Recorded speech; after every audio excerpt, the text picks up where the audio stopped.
যেই মেঘগুলো একটু আগেও পুরো আকাশকে থমথমে করে রেখেছিল, সেই মেঘগুলো এখন গলে গলে হালকা বর্ষণের রূপ নিয়েছে। গুমোট নিস্তব্ধ রাত মুহূর্তের ব্যবধানেই বৃষ্টির টুপটাপ ছন্দে মূর্ছনা তুলছে। যুবরাজের গোল্ডেন ডুডল পোষা কুকুরটিও বোধহয় এতক্ষণে তন্দ্রাচ্ছন্ন হয়ে আছে। এখন শীতল রোমাঞ্চকর পরিবেশ, ঘুম উধাও হয়েছে যুবরাজের। আজকাল অ্যালকোহল ও তাকে কাবু করতে ব্যর্থ হচ্ছে। রাজ্যের নিষ্পাপ মুখের দিকে এক দৃষ্টিতে অবাক হয়ে ভ্রু কুঁচকে তাকিয়ে আছে যুবরাজ। এটা কি হলো? সামান্য এইটুকু দেখে মেয়েটা জ্ঞান হারালো। এরকম পিঁপড়ার মতো আত্মা নিয়ে এই মেয়ে পুলিশের স্পেশাল ফোর্সে কিভাবে এনরোলমেন্ট পেয়েছে? হাও? রাজ্যর হাত ভালো করে পরখ করে নিল যুবরাজ। ধবধবে ফর্সা হাতটি একদম কবজিব থেকে কনুই পর্যন্ত লম্বা, মোটা হয়ে ছিলে দগদগে হয়ে আছে। পুরোটা হাত গরম হয়ে গোলাপি বর্ণ ধারণ করেছে। মেয়েটির পুরো গলা জুড়ে যুবরাজের হাতের আঙ্গুলের ছাপ স্পষ্ট। কপালেও সামান্য লালচে ফোলা দেখা যাচ্ছে। ফোঁস করে লম্বা দীর্ঘশ্বাস ফেলে চট করে রাজ্যকে কোলে তুলে নিজের বেডরুমের দিকে অগ্রসর হলো যুবরাজ। না চাইতো মেয়েটা বারবার সামনে এসে মুসিবত খাড়া করেছে। এই মেয়েকে আদৌ জানে আমি তার জন্য কতটা খতরনাক? নিজের ধপধপে সাদা তুলতুলে নরম বিছানায় আলতো করে পরম মমতায় ভালোভাবে রাজ্যকে শুইয়ে দিল যুবরাজ। বালিশটা একটু নিচু করে মাথায় হাত বুলিয়ে পায়ের কাছের পাতলা কাঁথাটা কোমর পর্যন্ত টেনে এসির পাওয়ার কমিয়ে দিল। রাজ্যর ঘুমন্ত মুখশ্রী যুবরাজকে বারবার খুব করে টানছে। গোলাপি খসখসে ঠোঁটজোড়া যুবরাজের মনকে অশান্ত করে তুলেছে থেকে থেকে। অস্থির মনকে শান্ত করতে না পেরে টুপ করে নিজের উষ্ণ মসৃণ অধরজোড়া ছুঁয়ে দিল রাজ্যর শীতল খসখসে ঠোঁটে। এরপর দ্রুত নিজেকে স্বাভাবিক করে উঠে দাঁড়ালো। নিজের এহেন সর্বনাশের জন্য তুমি নিজেই দায়ী মেয়ে। পরে আমাকে দোষ দিলে সেটা আমি মানব কেন? ভালোবাসার ব্যাপারে যুবরাজ 100তে 100। নিজেকে নিজেই ভুজুং ভাজুং বুঝ দিয়ে মেডিকিট বক্স নিয়ে রাজ্যর পাশে একটা চেয়ার টেনে বসল যুবরাজ। রাজ্যর চিকন সরু হাতটি টেনে নিয়ে একটা কটন প্যাডে হ্যাক্সিসল লাগিয়ে সামান্য ফু দিয়ে ক্ষতটা পরিষ্কার করে দিল। হ্যাক্সিসল লাগানোর সাথে সাথে হুঁশহীন মানবীর শরীর কিঞ্চিত ঝাঁকুনি দিয়ে কপালটা কুঁচকে উঠল। যুবরাজ বুঝতে পারল হাতে জ্বলুনি হচ্ছে। রাজ্যকে এই মুহূর্তে যুবরাজের কাছে অসহায় ছোট একটা বাচ্চা মনে হচ্ছে, যেই বাচ্চা একটু ব্যথা পেলেই ভ্যাঁ ভ্যাঁ করে কাঁদে। যুবরাজ একটা অয়েন্টমেন্ট নিয়ে ছিলে যাওয়া জায়গাটায় এমন আলতো হাতে লাগিয়ে দিল যেন শরীর টেরই পেল না এখানে কারো আধিপত্য বিস্তার হচ্ছে। এরপর সাদা বিরন গজ নিয়ে কবজি থেকে কনুই পর্যন্ত ভালোভাবে পেঁচিয়ে নিজের কাজ শেষ করলো। এরপর মেডিকিট বক্স থেকে থেতোস্কোপ আর প্রেশার মাপার মেশিন নিয়ে অভিজ্ঞ ডাক্তারের ন্যায় কার্যক্রম চালালো।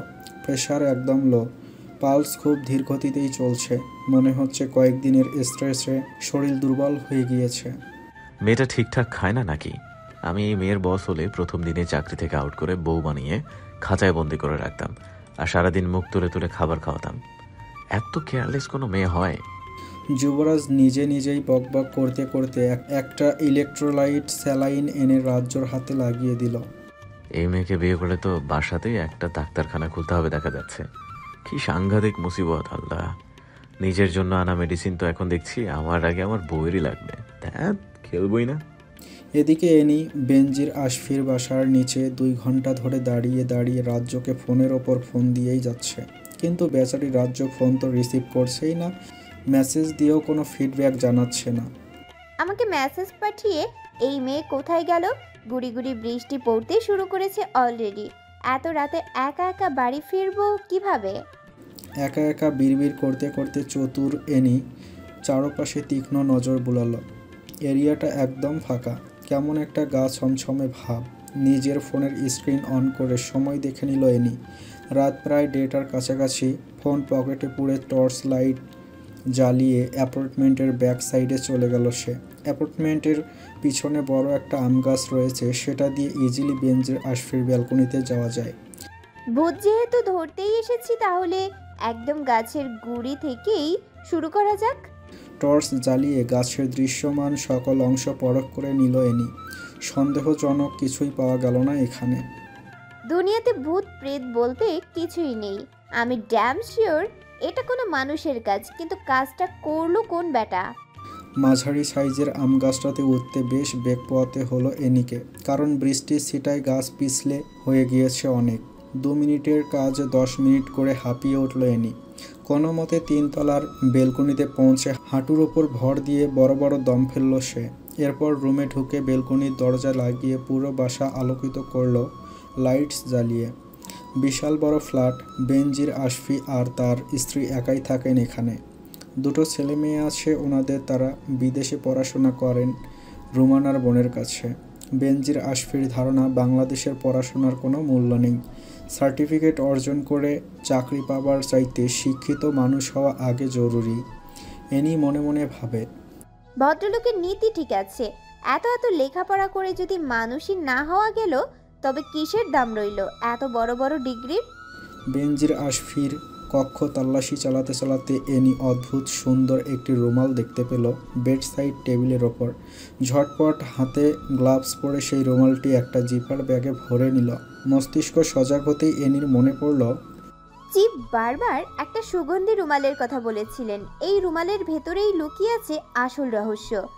এখন এই রুমালই আমাকে ভূত পর্যন্ত নিয়ে যেতে হেল্প করবে। আজকে কোনোভাবেই যুবরাজের অক্ষিপটে নিদ্রা ধরা দিচ্ছে না। চোখ বুঝলেই রাজ্যর জ্ঞান হারানোর সময়টার কথা বারবার মনে পড়ছে। আচ্ছা, মেয়েটা কি জাদু করি? সে আমার পুরোটাই কিভাবে কবজা করেছে? যদি মেয়েটাকে আমি না পাই তাহলে আমি বাঁচব কি করে? হঠাৎ ওই রেস্টুরেন্টের কথা মাথা চাড়া দিতেই পায়ের রক্ত ছলকে মাথায় উঠে গেল যুবরাজের। শোয়া থেকে দুম করে উঠে বসে রাজ্যর কক্ষের দিকে পা বাড়ালো। এই মুহূর্তে আমাকে জানতে হবে শেরহামের সাথে ওর কিসের সম্পর্ক, কেন সে ওই নরখাদকের সাথে দেখা করতে গেছে রেস্টুরেন্টে। যুবরাজ রাজ্যর কক্ষে এসে রুমের লাইটস জ্বালিয়ে হনহন করে রাজ্যের বিছানার কাছে এসে দাঁড়ালো।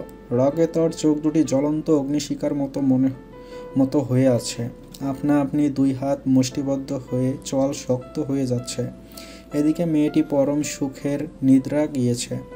বড় বড় পাপড়িযুক্ত বন্ধ চোখ দুটো যেন শিল্পীর আঁকা ছবি। ভরাট গোলাপি গাল দুটো পাকা আপেলের মতো লাগছে যুবরাজের কাছে। বেঘোরে মেয়েটি 2 ঠোঁট নাড়িয়ে চুকচুক শব্দ করছে। এই দৃশ্য দেখে ফিক করেই হেসে দিল যুবরাজ। যেই পরিমাণ রাগ নিয়ে যুবরাজ এই কক্ষে প্রবেশ করেছিল, মেয়েটির এমন কোমল তুলতুলে আদুরে মুখশ্রী দেখে নিমিষেই সেই রাগ পানিতে পরিণত হলো। দ্রুত রুমের লাইট নিভিয়ে ধীরে ধীরে বিছানার উঠে রাজ্যর পাশে চুপ মেরে শুয়ে গেল সে। নিজের হাতের ওপর রাজ্যর মাথা রেখে আরেক হাত দিয়ে শক্ত করে জড়িয়ে চোখ বুঝল। এবার ঘুম পাচ্ছে, আবার খুব ঘুম পাচ্ছে। তোমার উষ্ণতাবিহীন আমারও ঘুম পালিয়েছে জান। আমি পাগল হয়ে যাচ্ছি দিনে দিনে। আমি উন্মাদ, আমি বদ্ধ উন্মাদ। ঘুটঘুটে অন্ধকার একটি কক্ষে 25 কি 26 বছর বয়সের এক তরুণের গলা টিপে ধরে আছে লম্বা চওড়া শক্তপোক্ত এক লোক। সারা শরীর তার কালো কাপড়ে আবৃত, যার কারণে অজ্ঞাত ব্যক্তির সঠিক বয়স অনুমান করা দুষ্কর। এই অন্ধকার কক্ষের মাঝেও লোকটির অদ্ভুত চোখ হিংস্রতা ছড়াচ্ছে। সাধারণত মানুষের চাইতে এই লোকের চোখের মণি ভীষণ আলাদা। 2 পাশে 2 রঙের মণি। কক্ষের সকল নিস্তব্ধতা ভেদ করে হুঙ্কার দিয়ে উঠল লোকটি। বল, তোতলা মামুন কোথায় আছে? যদি কোনো কিছু গোপন করার চেষ্টা করেছিস তাহলে এই ঘরের মেঝেতেই দাফন করে দেব তোকে। মানুষ তো দূরে থাক, কাকপক্ষেও জানবে না তোর সমাধির খবর। শক্ত হাতে গলা চেপে ধরায় যুবকের কথা বলার সকল শক্তি ধীরে ধীরে অসার হয়ে আসছে। মনে হচ্ছে গলার শ্বাস নালি এখনই ভেঙে গুড়িয়ে যাবে। আদৌ কি তার মুক্তি মিলবে এই কঠিন হৃদয়ের দস্যুর থেকে, যার কাজই মানুষকে চূড়ান্ত কষ্ট দিয়ে মেরে পৈশাচিক আনন্দ নেওয়া? তার সামনে সত্য মিথ্যা কি আসে যায়? তবুও মানুষ নিঃশ্বাসের শেষ বিন্দু দিয়ে বাঁচার জন্য লড়েই যায়। এই তরুণের ক্ষেত্রেও তাই হয়েছে। তাকে বাঁচতে হবে, সে অবশ্যই বাঁচবে। চোখের সামনে এই শয়তানের কঠিন পরিণতি না দেখা পর্যন্ত সে মরতে পারে না।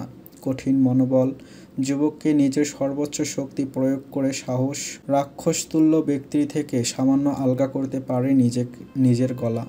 তাতেই যেন তার মনে হলো কানের কাছে দিয়ে মৃত্যু তাকে ছুঁয়ে গেল। অজ্ঞাত ব্যক্তির রাগে ফোঁস করতে করতে 2 হাত ধরে ছুঁড়ে মারল যুবকটিকে।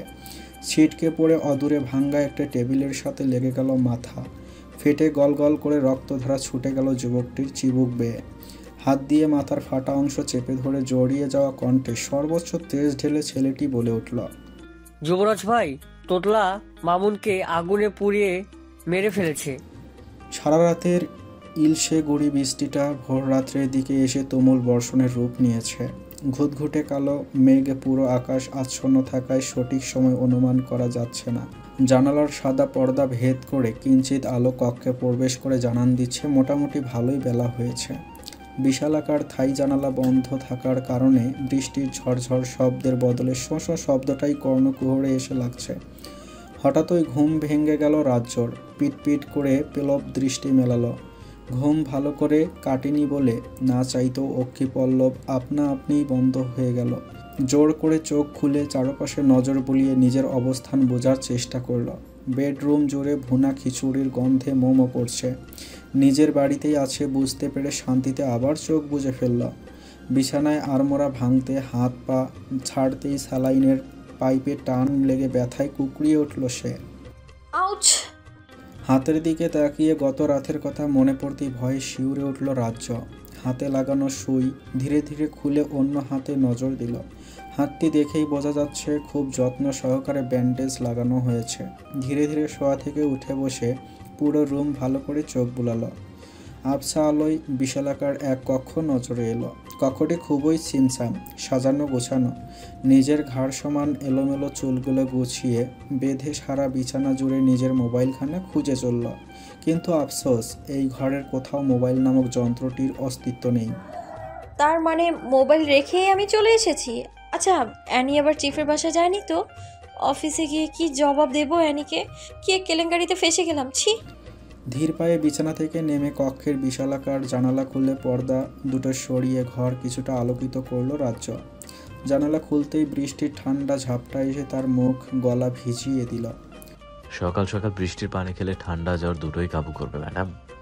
এমনিতে সারা রাত অনেক জ্বালিয়েছেন আমাকে, এবার একটু এই অসহায়ের উপর দয়া করুন। হঠাৎই রসিকতা মিশ্রিত ভরাট কণ্ঠস্বরে চমকে উঠল রাজ্য। পিছন ফিরে যুবরাজকে দেখে তনু মন দুটোই শিহরিত হলো তার। মনে হচ্ছে সে কেবলই গোসল সেরে এসেছে। উলফ কাটিং চুলগুলো এলোমেলো হয়ে তাতে শিশির বিন্দুর মতো পানি লেগে আছে। ভালো করে শরীর না মোছার কারণে ফুলা ফুলা পেশিগুলোতে বিন্দু বিন্দু পানি জমে রয়েছে। কালো রঙের হাতাবিহীন স্যান্ডো গেঞ্জি এক যুবকের সৌন্দর্য কতখানি বৃদ্ধি করেছে তা কি এই আনাড়ি পুরুষ জানে? আর ওই রক্তজোবা ঠোঁট দুটো। হঠাৎই যুবরাজের ব্যান্ডেজ করা হাতের দিকে নজর গেল রাজ্যর। গত রাতের বিভীষিকাময় দৃশ্য মনে পড়তেই হাত পা অসাড় হয়ে এলো তার। মাথার ঘেলু পিন পিন করে ঘুরতে লাগলো। আমি কি কাল রাতে জ্ঞান হারিয়েছিলাম? ডক্টর এসে কখন স্যালাইন দিয়ে গেল, কিচ্ছুটি টের পেলাম না আমি। এখন যদি আবার জ্ঞান হারাই তখন? এখন আবার জ্ঞান হারালে যেদিক দিয়েই বাসায় এসেছো সেই দিক দিয়েই টুপ করে নিচে ফেলে দেব। এরপর সারাদিন রাস্তার ভিতর বেহুশ হয়ে পড়ে থেকো, ফাজিল মেয়ে।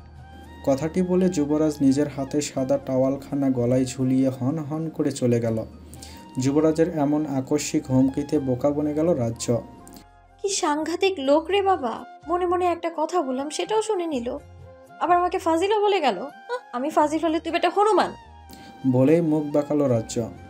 আমাকে গালাগালি দেওয়া শেষ হলে দ্রুত ফ্রেশ হয়ে ডাইনিং টেবিলে এসো। তোমার জন্য আমিও খেতে পারছি না, ক্ষুধায় মরে যাচ্ছি। যুবরাজের এমন অদ্ভুত স্বভাবে চূড়ান্তভাবে ঘাবড়ে গেল রাজ্য। যুবরাজ সম্পর্কে আর কোনো প্রকার চিন্তাভাবনা না করে দ্রুত ফ্রেশ হয়ে বাইরে বেরিয়ে এলো। যুবরাজ টেবিলের ওপর বাহারি আইটেমের সাথে ভুনা খিচুড়ি বেড়ে নিয়ে বসে আছে। খাবারগুলো লোভনীয় ঠেকলেও রাজ্য সেসবে পাত্তা দিল না। রাজ্যকে দেখতে পেয়ে যুবরাজ মেপে হাসল। এরপর উঠে দাঁড়িয়ে একটা চেয়ার টেনে দিল। বসো এখানে। সকাল থেকে তোমার জন্য রান্নাবান্না করতে করতে কাহিল হয়ে গেছি, এবার খেয়ে আমাকে উদ্ধার করো। যুবরাজের এমন অতিথিয়তা চরমভাবে মুগ্ধ করল রাজ্যকে। মনে মনে খুশি হলেও মুখে কিছুই প্রকাশ করল না। আপনি আমার জন্য রান্না করছেন? অবাক হয়ে শুধালো রাজ্য। বারে বাসায় মেহমান এলে তার জন্য রান্না করব না? আমি কি কঞ্জুস নাকি? তুমি চাইলে আমি আবার নিজের কলিজা ভুনা করে তোমাকে খাওয়াবো। আপনার কলিজা আমি কোন দুঃখে খেতে যাব? মেয়েদের অনেক কিছুই খাওয়ার ইচ্ছে হয়, তাই বললাম আর কি। কথাখানা বলেই চোখ টিপল যুবরাজ। রাজ্য মনে মনে বলে উঠল, ফাজিল লোক। যুবরাজ রাজ্যের মুখের সামনে তুড়ি বাজিয়ে বিগলিত করে হেসে বলে উঠল। মনে মনে আমাকে ফাজিল বলছো, am I right? রাজ্য চোখ বড় বড় করে যুবরাজের মুখের দিকে তাকিয়ে 2 হাত জোর করে বলে উঠল। ক্ষমা করে দেন, আমার ভুল হয়েছে। ক্ষমা করব এক শর্তে। কি শর্ত? সবগুলো খাবার খেয়ে খেয়ে আমার প্রশংসা করতে হবে। আপনি নিজেই রেঁধেছেন সব? অফকোর্স, আপাতত আমি রেঁধেছি, বিয়ে করলে বউ রাঁধবে তখন। যুবরাজ যে চরম আকারের ঠোঁট কাটা নির্লজ্জ এটা রাজ্য আরও অনেক আগেই বুঝতে পেরেছে। তাই বাড়তি কথা না পেঁচিয়ে যুবরাজের টেনে দেওয়া চেয়ারে ধপ করে বসে পড়ল। তাড়াতাড়ি খাবার দিন, আমায় অফিসে যেতে হবে। আজ শুক্রবার, আজ কিসের অফিস ম্যাডাম?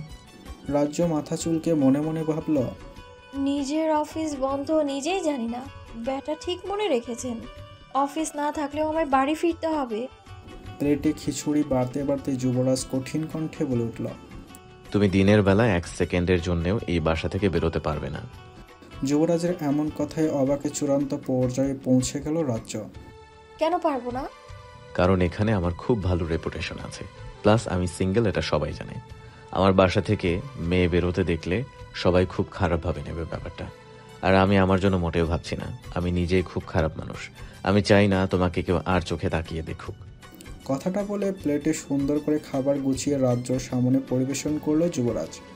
যুবরাজকে যতই দেখছে ততই মুগ্ধ হচ্ছে রাজ্য। এ তো কোনো সাধারণ ছেলে নয়, পুরো পারফেক্ট প্যাকেজ একদম। খাবার সামনে পেয়ে স্পুন রেডি করতে করতে যুবরাজের উদ্দেশ্যে রাজ্য বলল, আপনিও বসুন না। যুবরাজ নিজের প্লেটে খাবার বাড়তে বাড়তে বলে উঠল। বৃষ্টির দিনে চামচ রেখে হাত দিয়ে আচার আর খিচুড়ি মাখিয়ে মাখিয়ে খেয়ে দেখো, অনেক মজা লাগবে খেতে। নিজের উত্তেজনা এবার আর ধরে রাখতে পারল না রাজ্য। মুখে খাবার এর এক লোকমা তুলতে তুলতে মুচকি হেসেই বলে উঠল, আপনাকে যে মেয়ে বিয়ে করবে সে অনেক লাকি হবে। খাবার চিবুতে চিবুতে যুবরাজ বলে উঠল, তাহলে সে লাকি পার্সন আপনি নিজেই হয়ে যান ম্যাডাম। মুখে তোলা খাবারগুলো গট করে রাজ্যর গলায় আটকে গেল। মুহূর্তেই চোখ লাল হয়ে কাশি এসে অবস্থা বিগড়ে গেল। রাজ্যের এহেন দশা দেখে ঝটপট পানি এগিয়ে দিয়ে মাথায় চাপড় দিল যুবরাজ। তুমি সবকিছুতেই বড্ড আনাড়ি রাজ্য। তোমাকে মনে হয় তাড়াহুড়ো করার জন্য সব সময় 2 পাশ থেকে 2 শয়তান গুঁতোতে থাকে, তাই না?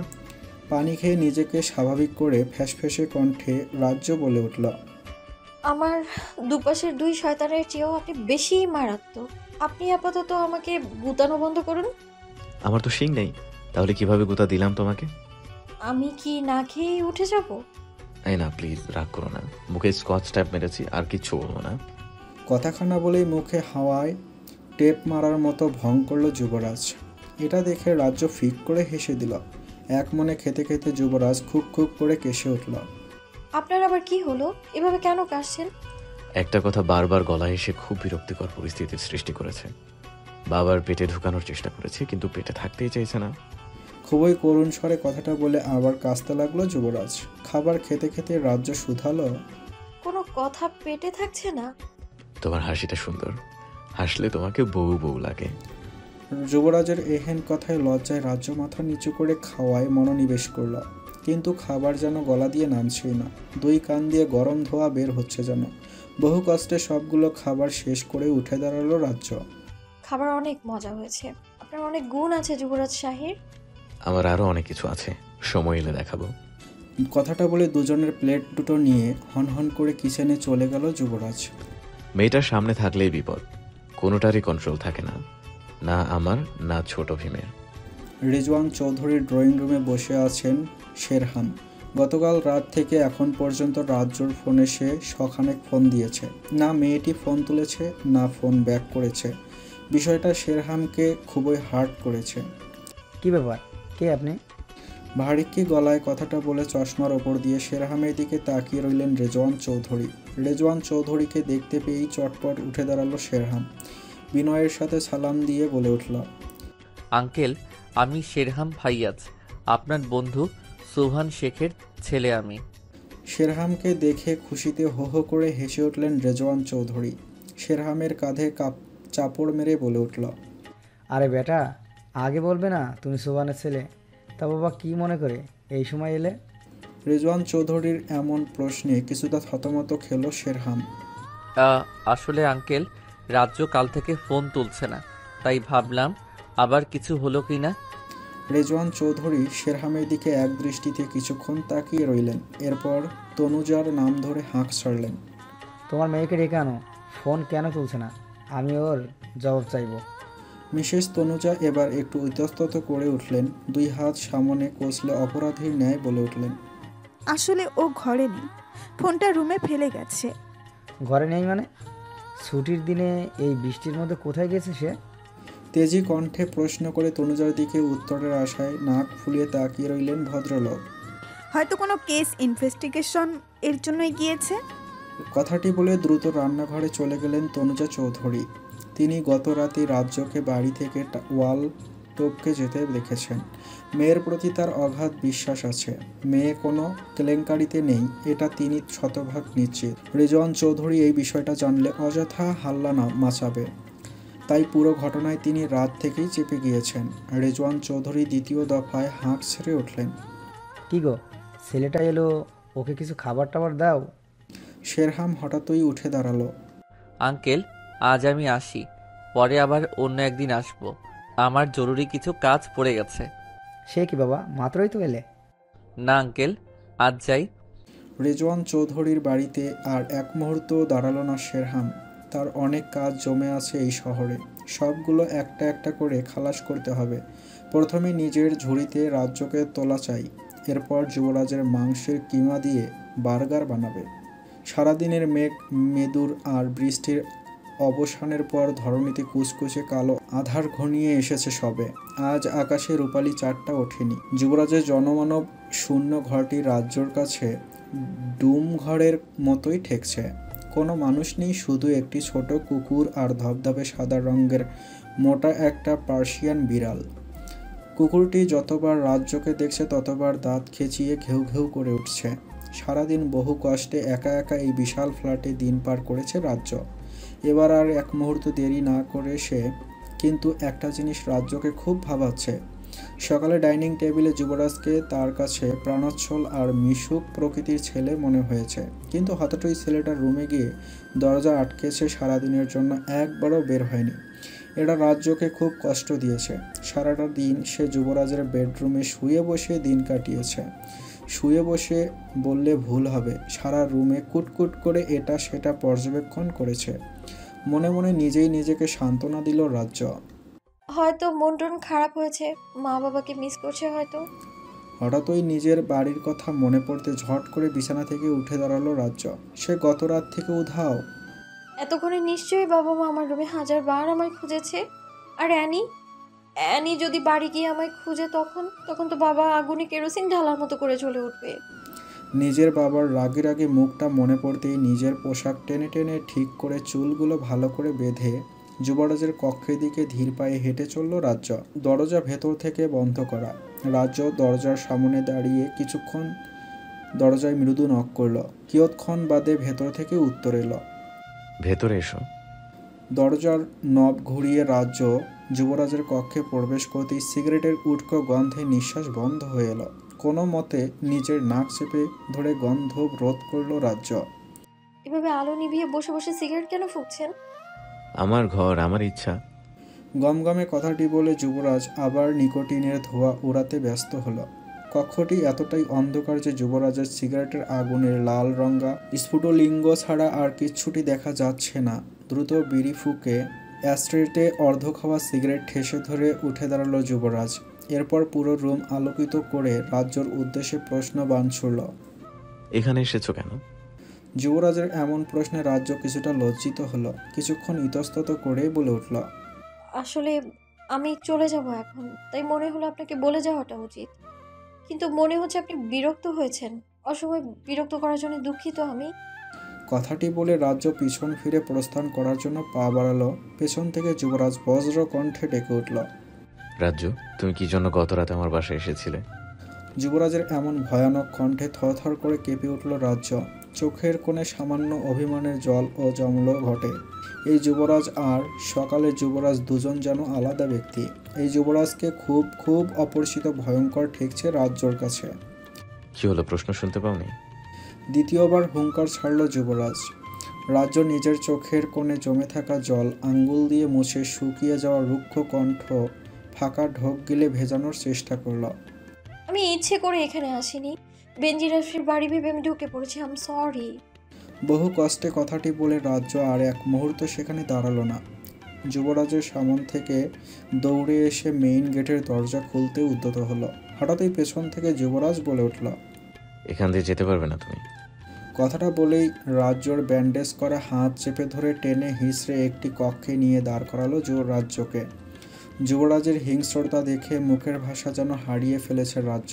কক্ষটির বিশালাকার দরজা খুলে যুবরাজ আঙ্গুলি নির্দেশ করল, এখান থেকে ঝুলে ঝুলে নামবে, আর যদি নামতে গিয়ে পড়ে যাও তাহলে একদম ড্রেনে চলে যাবে, আর ড্রেন থেকে একদম আকাশে, কোনো ঝামেলা হবে না, লাশেরও খোঁজ পাবে না কেউ। কথাটি বলেই যুবরাজ হনহন করে ধড়াস করে রুমের দরজা লাগিয়ে চলে গেল। দরজার দিকে অশ্রুসিক্ত নয়নে তাকিয়ে আহত কণ্ঠে রাজ্য বলল, আপনি খুব খারাপ। জনমানব শূন্য একটি বারে মদ খেয়ে নেশায় চুর হয়ে টেবিলের ওপর উপুর হয়ে আবল তাবল বকছে মোকাদ্দেস নামের এক লোক। বয়স তার 50-এর ঊর্ধ্বে। 3 কুলে কেউ না থাকায় মোকাদ্দেসের বাড়ি ফেরার কোনো তাড়া নেই। হঠাৎই অদ্ভুত এক শব্দ মোকাদ্দেসের কর্ণকুহরে প্রবেশ করল।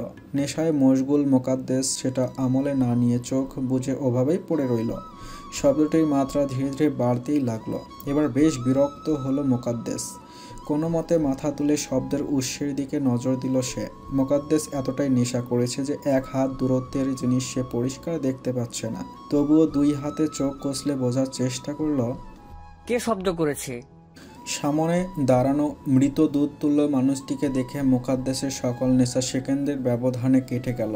সামনে দাঁড়ানো লম্বা চওড়া শক্তপোক্ত মানুষটির হাতে বিশালাকার এক হ্যামার। মেঝের সাথে ঘষে ঘষে টেনে নিয়ে আসার কারণে সেই হ্যামার থেকে এমন বিকট শব্দ আছে। টেবিলে ভর দিয়ে বিস্ফারিত চোখে দাঁড়িয়ে গেল মোকাদ্দেস। সামনে দাঁড়ানো আগন্তুককে দেখে মোকাদ্দেসের হৃৎপিণ্ড বুকের খাঁচা ভেদ করে বেরিয়ে আসার উপক্রম হলো। পানি পিপাসায় বুকের ছাতি পর্যন্ত খাখা করে উঠল। হাতের কাছে উল্টে পড়ে থাকা মদের খালি বোতল টেবিলে বাড়ি দিতেই ঝনঝন শব্দে চারপাশ আলোড়িত হলো। সেই শব্দে মোকাদ্দেস নিজেই ভয়ে কেঁপে উঠল। রাতের সকল নিস্তব্ধতা ভেদ করে আগন্তুক বিদঘুটে শব্দ হেসে উঠল। এই হাসির মানে মোকাদ্দেস জানে, কিন্তু কিছুতেই দুদিনের ছোকরার সামনে দুর্বল হবে না মোকাদ্দেস। দরকার পড়লে নিজে মরার আগে এই মদের ভাঙ্গা বোতলের টুকরো এই জানোয়ারের বুকে গেঁথে দিয়ে তবেই সে মরবে। মনে মনে আমাকে কিভাবে মারবি সেটা ভেবে ফেলেছিস তবে নাকি? গমগমে ভয়ঙ্কর কণ্ঠে প্রশ্নখানা করে সিংহের মতো মোকাদ্দেসের দিকে তাকিয়ে রইল আগন্তুক। সেই দৃষ্টি দেখে ভয়ে অন্তরাত্মা লাফিয়ে উঠল মোকাদ্দেসের। তবুও ওপরে মোকাদ্দেস শক্ত রইল। আগন্তুক হাতুড়ি মেঝেতে সামান্য ঠুকঠুক করতে করতে মোকাদ্দেসের দিকে দৃষ্টি দিল। এই হাতুড়ি দিয়ে তোর মাথায় একটা বাড়ি দিলে কি হবে জানিস? তোর মগজ গলে ছিটকে ঢাকা শহর পার হয়ে অন্য বিভাগে চলে যাবে। কিন্তু তোর মগজ আমি এভাবে নষ্ট হতে দেব না। তোর মগজ আমি নিজে ভেজে খাবো। আগন্তুকের মুখে এমন বিভৎস কথা শুনে পেট গুলিয়ে উঠল মোকাদ্দেসের। এই মুহূর্তে বমির উদ্রেক হলো। আটকাতে না পেরে সেখানেই বমি করে দিল মোকাদ্দেস। এটা দেখে আগন্তুক হো হো শব্দ তুলে হেসে উঠল। তোর কলিজা চোখ সব আমি তুলে নেব মোকাদ্দেস। জীবনে অনেক ভুগিয়েছিস আমাকে, এবার আমাকে একটু শান্তি দে, তুইও শান্তিতে থাক। আগন্তুক তার লম্বা থাবাযুক্ত হাত দিয়ে মোকাদ্দেসের গলা চিপে ধরতেই মোকাদ্দেস তার হাতে থাকা কাচের ভাঙ্গা বোতলের টুকরো দিয়ে আগন্তুকের শরীরে আঘাত করল। সহসাই ঝরঝর করে রক্ত ঝরল তার শরীর থেকে। সেই রক্তের দিকে তাকিয়ে শ্লেষ হাসল আগন্তুক। তোর প্রতি আমি অনেক খুশি হলাম মোকাদ্দেস। তুই মরার আগেও বাঁচার চেষ্টা করেছিস। এমন কাউকে খুন করার মজাই আলাদা। যারা মুহূর্তেই ধরাশয়ী হয়ে যায় তাদের আমার পছন্দ না। এই যে তুই আমাকে আঘাত করে চরম পর্যায়ের কন্ট্রোললেস রাগটা তুলে দিলি। এখন তোকে বীভৎসভাবে মারতে আমার কোনো অনুশোচনা হবে না। এবার মোকাদ্দেস তার শরীরের সকল শক্তি খুইয়ে ফেলল। হাঁটু মুড়ে 2 হাত জোর করে কেঁদে উঠল মোকাদ্দেস। আমাকে মারবেন না সাহেব, আমাকে ছেড়ে দিন। আমি ভুল করে ফেলেছি।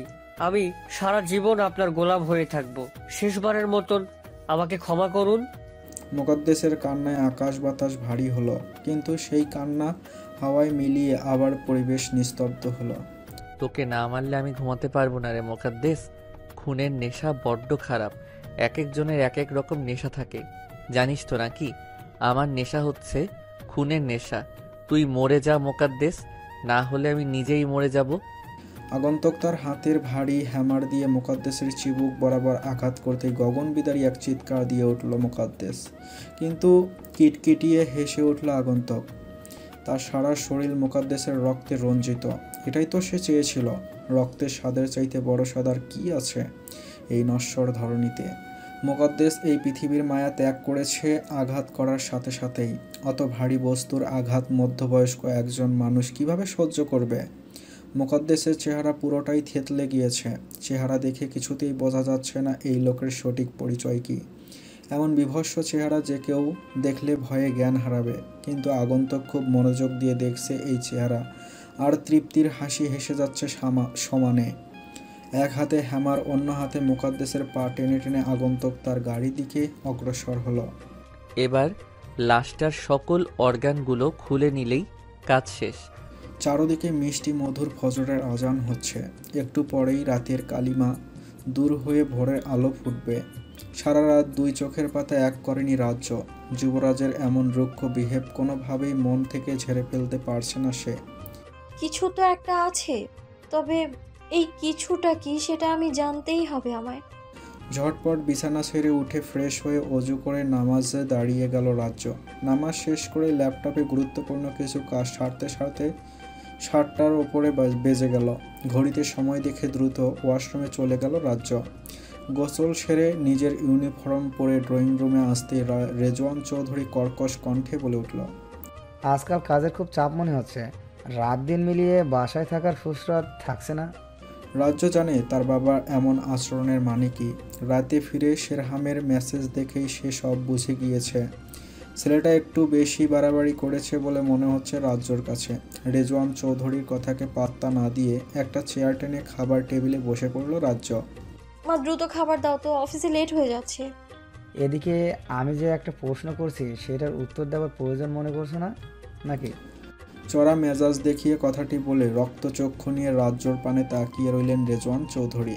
খাওয়া বন্ধ করে প্লেটে পরোটা ছুঁড়ে ফেলে রাজ্য কিছুটা উত্তেজিত হয়ে বলে উঠল, চাকরিটা ছেড়ে দিই বাবা, কি বলো? আজ নতুন আমাকে বাড়ি থেকে হুটহাট বেরিয়ে যেতে দেখেছো? সারাদিন রাত এত কাজের প্রেশারে থাকি, তার মধ্যে বাসায় এলে একের পর এক তোমার হাজার খানেক প্রশ্ন, এগুলো আর জাস্ট নিতে পারছি না আমি। প্লেটে পরোটা রেখেই হাত ঝাড়া দিয়ে ঝট শব্দ করে চেয়ার টেনে উঠে গেল রাজ্য। তনুজা বুকের দীর্ঘশ্বাস লুকিয়ে ঝুটা প্লেট টেবিল থেকে সরাতে সরাতেই বলে উঠল, তুমি দিনে দিনে এমন রুক্ষ হয়ে যাচ্ছ কিভাবে রিহানের বাবা? রোহান নাম শুনে বুকের ভেতর ধক করে উঠল রেজওয়ান চৌধুরীর। রক্ত জমা চোখ দুটো জ্বলে ছলছল করে উঠল।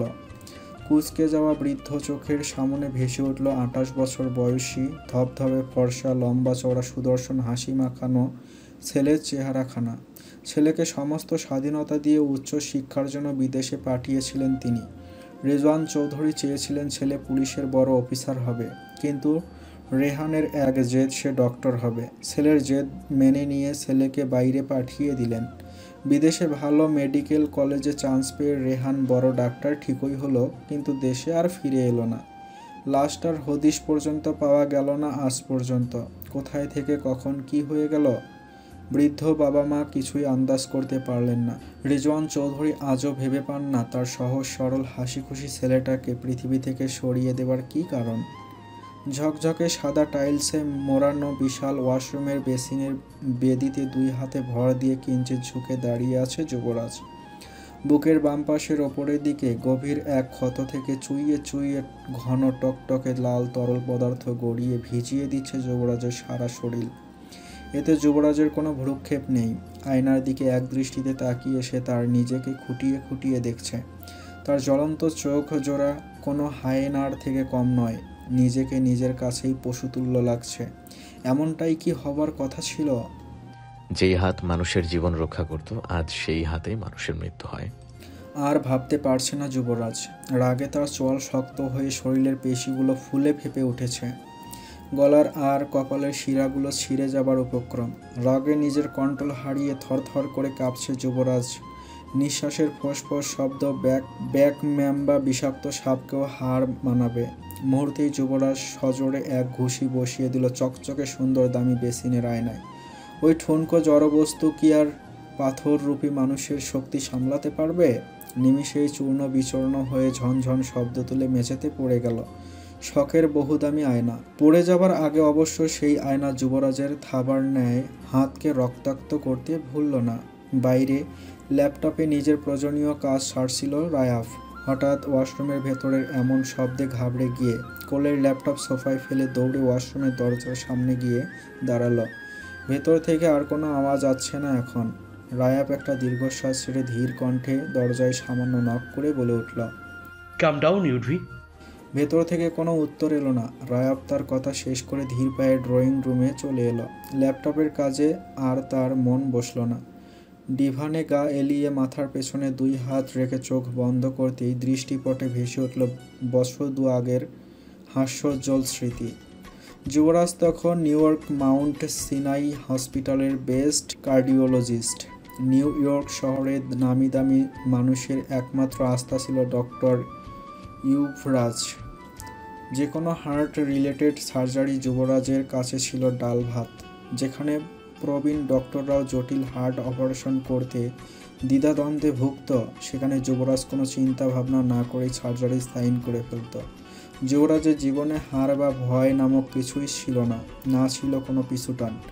যখন যুবরাজ তার সাফল্যের গোপনে তরতর করে উঠে অগ্রসর হচ্ছে, সেই সময় হঠাৎই মেগান গ্যাব্রিয়েলা নামক এক সুন্দরী বিদেশি তরুণীর আবির্ভাব হয় যুবরাজের জীবনে। মেয়েটি তার বাবাকে নিয়ে এসেছিল যুবরাজের কাছে। প্রভাব প্রতিপত্তি সমৃদ্ধ অতীব সুন্দরী মেগান যুবরাজের হাত খামচে ধরে নীল নীল চোখে কেঁদে কেটে বলেছিল, Please, doctor, save my father's life. I have no one else in this world except my father. মেয়েটিকে আশ্বস্ত করে অপারেশনের প্রস্তুতি নিল যুবরাজ। কিন্তু যুবরাজ কি জানতো এই অপারেশনই তার ক্যারিয়ারে ধ্বংস করে দেবে, তাকে খুনিতে রূপান্তর করবে। শুধু কি যুবরাজের জীবনই ধ্বংস হয়েছে? কি দোষ ছিল সদা হাস্যজ্জ্বল দুষ্টুমিতে মেতে থাকা ব্রিলিয়ান্ট ডক্টর রেহান চৌধুরীর? কি ভাবছিস সেখানে শুয়ে শুয়ে? যুবরাজের গম্ভীর কণ্ঠে চোখ মেলে তাকালো রায়াফ। উদাম গায়ে শুধু একটা হাফ প্যান্ট পরে যুবকের কপাল কুঁচকে তাকিয়ে আছে রায়াফের দিকে। লম্বা সময় ধরে শাওয়ার নেবার কারণে বুকের ক্ষতটা ফ্যাকাশে দেখাচ্ছে। হাতের মুষ্টিটাও সাদা সাদা বর্ণ ধারণ করেছে। যুবরাজ সোফায় ধপ করে বসে সেন্টার টেবিলের নিচ থেকে মেডিকেট বক্স বের করে তুলায় কিছুটা ডেটল লাগিয়ে নিল। পুরনো বিভৎস স্মৃতি যত তাড়াতাড়ি ভুলবি ততই নিজের জন্য মঙ্গল। I hope you got understand. কথাটি বলে যুবরাজ নিজের ক্ষততে ডেটল চেপে ধরে নির্বিকার রইল। রায়াফ জানে এসব ব্যথা যুবরাজের নিত্যদিনের সঙ্গে। যুবরাজকে এমন নির্বিকার দেখে প্রথম খুব মাথা ঘামাতো রায়াফ, কিন্তু ধীরে ধীরে সেও এভাবে অভ্যস্ত হয়ে উঠেছে। সেরাম তোকে পাগল কুকুরের মতো খুঁজছে ইউভি। পরশু রাতে তুহিনকে খুব মেরেছে।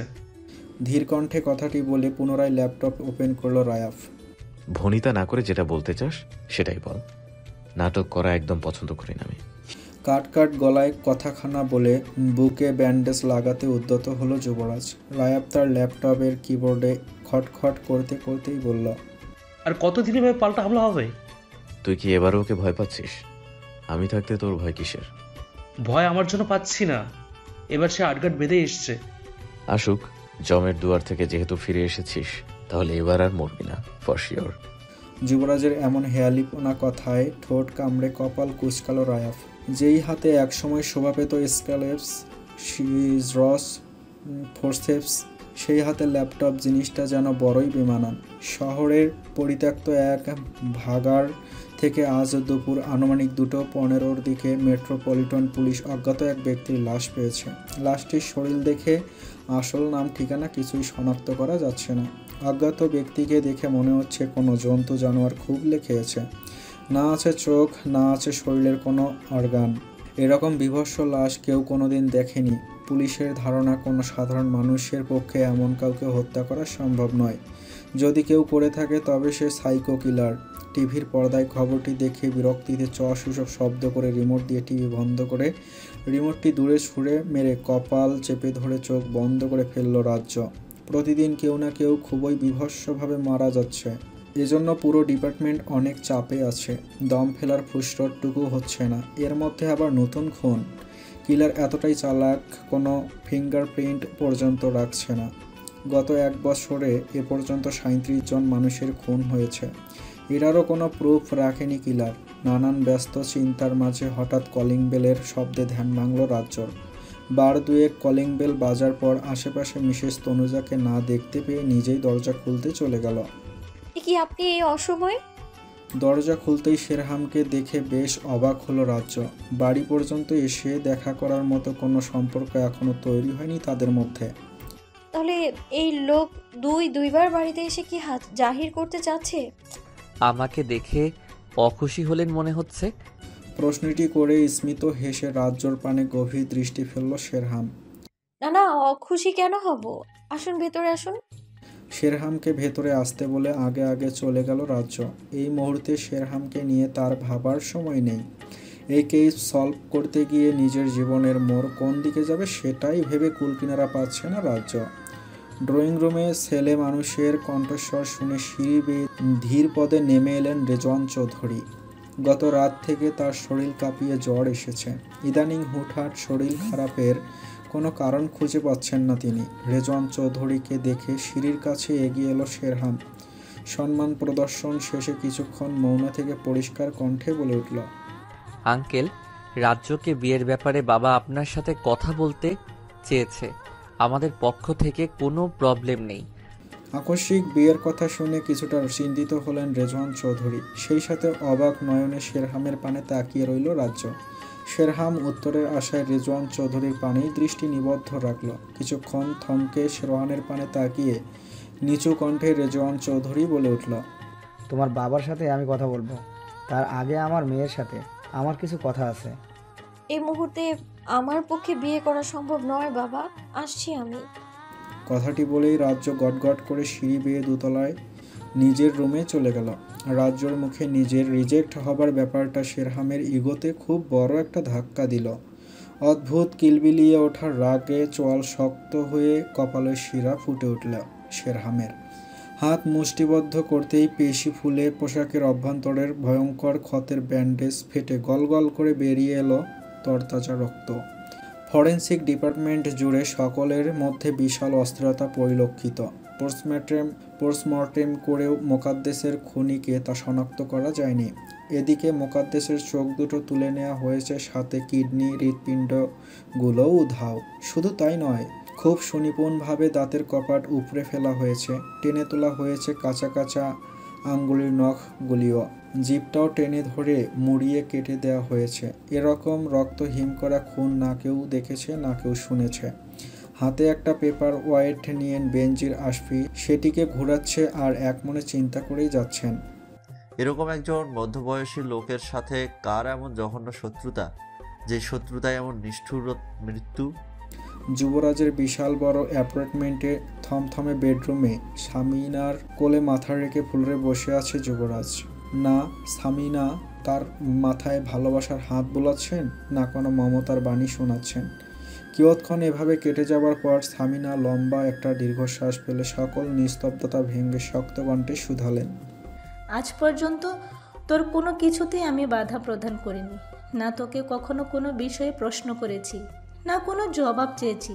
তবে আজ তোকে একটা প্রশ্ন করার জন্য মন বারবার আগ্রাসী হয়ে উঠছে।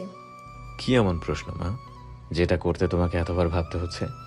কিঞ্চিত মাথা তুলে অসহায় ভঙ্গিতে সামিনাকে প্রশ্নটা করে আবার সামিনার হাঁটু জড়িয়ে ধরে শুয়ে পড়ল যুবরাজ। সানিমা কিছুক্ষণ মৌন থেকে নিজের সরু হাতটা যুবরাজের মাথায় মমতায় রাখলেন। এরপর ধীরে ধীরে ঘন চুলগুলোতে বিলি কাটতে কাটতে বলে উঠলেন, হঠাৎ নিউ ইয়র্ক থেকে দেশে ফিরে এলি কেন? আর এখানেও কোনো হসপিটালে জয়েন করলি না কি জন্য? আর মানুষ খুন এ হাতে খড়ি কবে থেকে হলো তোর? সামিনার এসব কৌতূহলী প্রশ্ন শুনে পুরনো দিনের হৃদয় বিদারক স্মৃতিগুচ্ছ চোখের সামনে ভেসে উঠতে যুবরাজের বাদামি চোখ দুটো থেকে খসে পড়ল মুক্তদানার মতো চকচকে দুফোঁটা নোনতা জল। সেই জল তৎক্ষণাৎ মুছে সামিনার 2 পা জড়িয়ে মুখ লুকালো যুবরাজ। সামিনা বুঝতে পারলেন যুবরাজ কাঁদছে। যুবরাজের কান্নায় বুক ভেঙে এলো সামিনার। তবুও সামিনা কঠোর রইলেন। ছেলেটি তার দিনে দিনে অমানুষ হয়ে যাচ্ছে। এই অমানুষ হবার পিছনের গল্প তাকে জানতেই হবে। কষ্ট হোক, তবুও তিনি আজ গলবেন না। কবে থেকে আমাকে এভাবে মনের বাইরে দূর করে দিলি বাবা? আমি তো তোর মা ছিলাম না, আমি ছিলাম তোর বন্ধু। তবে আজ কেন সেই জায়গা থেকে আমাকে সরিয়ে দিয়েছিস? আহত স্বরে কথাগুলো বলে নিজের চোখের জল হাতের আঙ্গুলির সাহায্যে মুছে যুবরাজের দুই চিবুক ধরে মুখ উঁচু করে ধরলেন সামিনা। বাদামি গভীর চোখ দুটিতে আজও কোনো হিংস্রতা নেই। মায়াভরা নেত্রযুগল বিষাদে বিদীর্ণ। কান্না চেপে রাখার কারণে তার রক্তবর্ণ ধারণ করেছে। ছলছল চোখ দুটো দেখে মনে হচ্ছে উপচে পড়া জলগুলো এখনই বাদ ভেঙে গড়িয়ে পড়বে।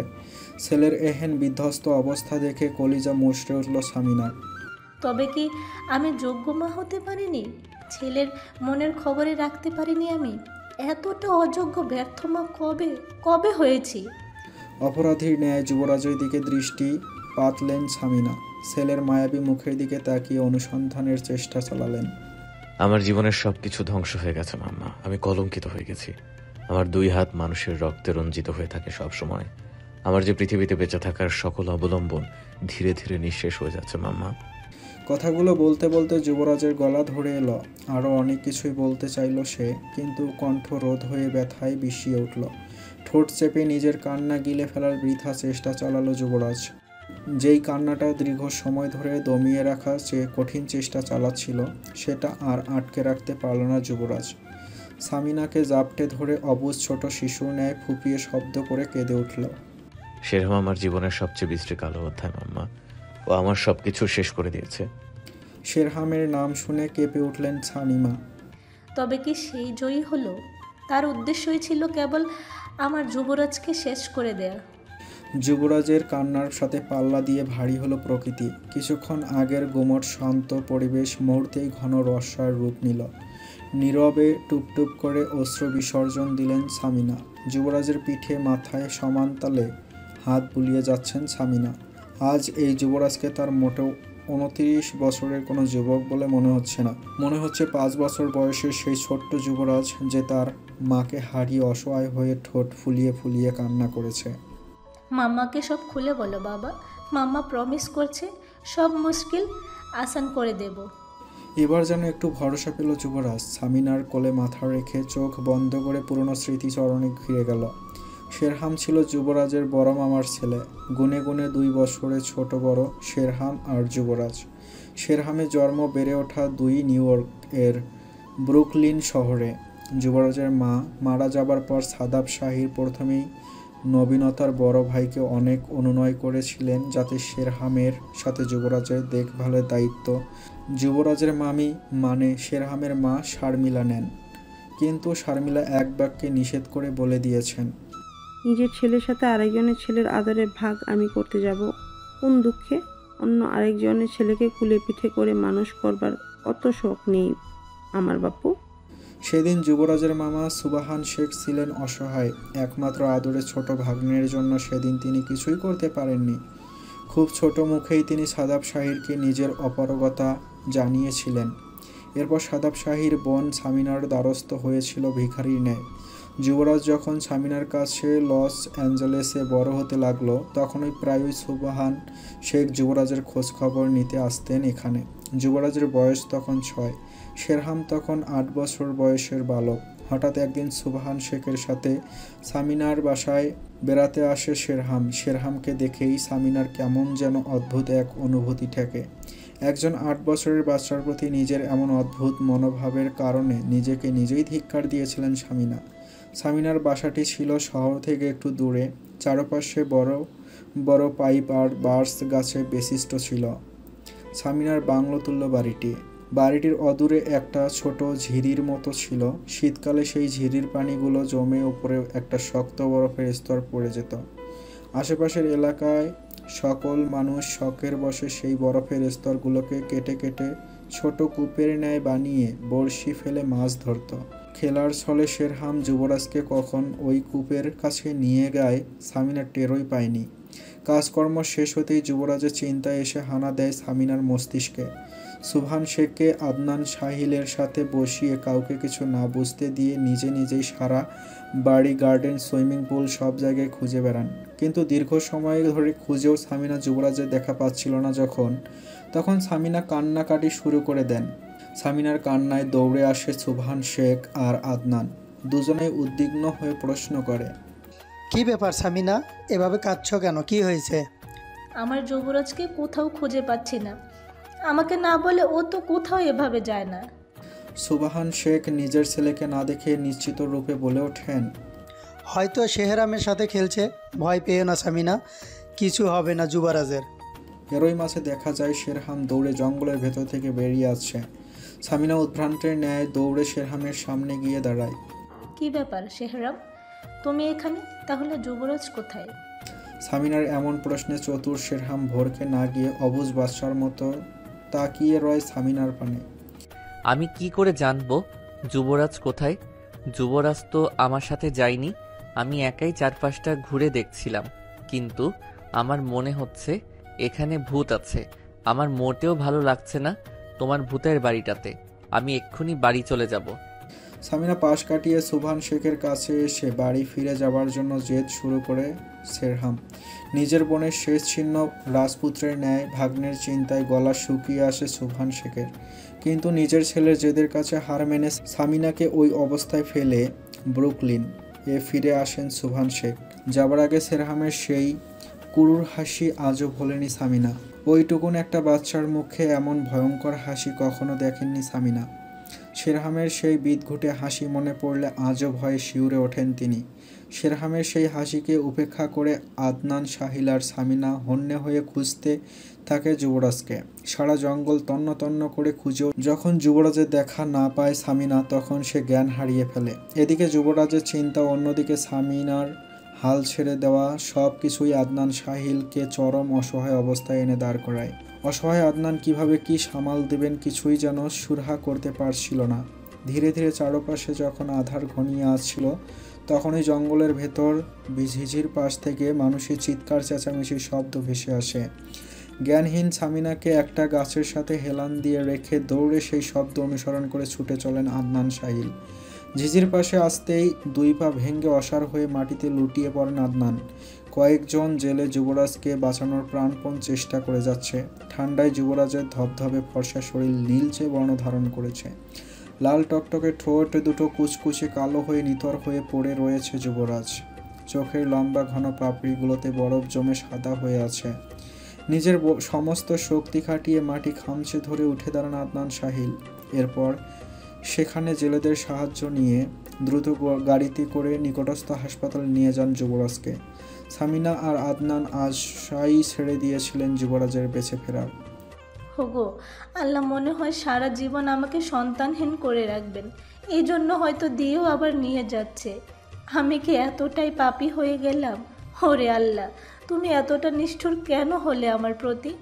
একটা সন্তানের জন্য দিন রাত তোমার কাছে মাথা ঠুকে কেঁদেছি, এটাই আমার পাপ। সামিনার কান্নায় আকাশ বাতাস ভারী হয়ে উঠল সহসাই। হয়তো সৃষ্টিকর্তা সেদিন সামিনার কান্না সহ্য করতে পারেননি, তাই তো অভিজ্ঞ এক প্রবীণ ডক্টরের হাতের জাদুতে ফিরিয়ে দিয়েছিলেন যুবরাজের মিয়ে যাওয়া প্রাণ। জ্ঞান ফিরতেই ভয়ে থরথর করে কেঁপে ওঠে যুবরাজ। নার্স মারফত সামিনার কাছে খবর পাঠালে উন্মাদের ন্যায় কেবিনে প্রবেশ করেন আদনান ও সামিনা। বাবা মাকে কাছে পেয়ে ডাঙ্গায় তোলা মাছের মতো তাপরাতে সামিনার পেটে খামচে ধরে মুখ লুকিয়ে গুঙ্গিয়ে ওঠে যুবরাজ। ভাইয়া আমাকে মেরে ফেলেছে মাম্মা, আমার অনেক কষ্ট হচ্ছে।